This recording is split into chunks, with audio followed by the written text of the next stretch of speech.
ദൈവനാമം മഹത്വപ്പെടുമാറാകട്ടെ. പഴയ നിയമ പുസ്തകമായ 2 ശമൂവേലിൻ്റെ 22-ാം അധ്യായത്തിൻ്റെ 1-ാമത്തെ വാക്യത്തെ ആസ്പദമാക്കിയ ഇന്ന് നമ്മൾ ധ്യാനിക്കുന്ന ഇവിടെ ദാവീദിനെ പറ്റിയാണ് പറയുന്നത്. ദാവീദിൻ്റെ ജീവിതം നമുക്കെല്ലാവർക്കും അറിയാം. സങ്കീർത്തനങ്ങളിലൂടെയും ശമൂവേലിൻ്റെ പുസ്തകത്തിലൂടെയും ദാവീദിനെ പറ്റി നമ്മൾ ഒത്തിരി കാര്യങ്ങൾ പഠിച്ചിട്ടുണ്ട്. ദാവീദിൻ്റെ സകല ശത്രുക്കളുടെ കയ്യിൽ നിന്നും അതുപോലെ തന്നെ ശൗലിൻ്റെ കയ്യിൽ നിന്നും ദൈവം ദാവീദിനെ വിടുവിച്ചതിന് ശേഷം ദാവീദ് ഒരു സംഗീതം പാടി ദൈവത്തെ മഹത്വപ്പെടുത്തുന്നതാണ് 2 ശമൂവേലിൻ്റെ പുസ്തകം 22-ാമത്തെ അധ്യായത്തിൽ പറഞ്ഞത്. അതിലെ 7-ാമത്തെ വാക്യത്തിൽ പറയുന്നുണ്ട്, എൻ്റെ കഷ്ടതയിൽ ഞാൻ കർത്താവിനെ വിളിച്ചു, എൻ്റെ ദൈവത്തോട് തന്നെ നിലവിളിച്ചു. അവൻ തൻ്റെ മന്ദിരത്തിൽ നിന്ന് എൻ്റെ അപേക്ഷ കേട്ട് എൻ്റെ നിലവിളി കർത്താവിൻ്റെ ചെവികളിലെത്തി.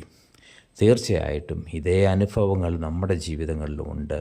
കർത്താവിൽ പ്രിയരെ, ഇവിടെ ശ്രദ്ധിക്കേണ്ട ഏറ്റവും വലിയ കാര്യം, ഈ ദാവീദിനെ പോലെ തന്നെ നമുക്ക്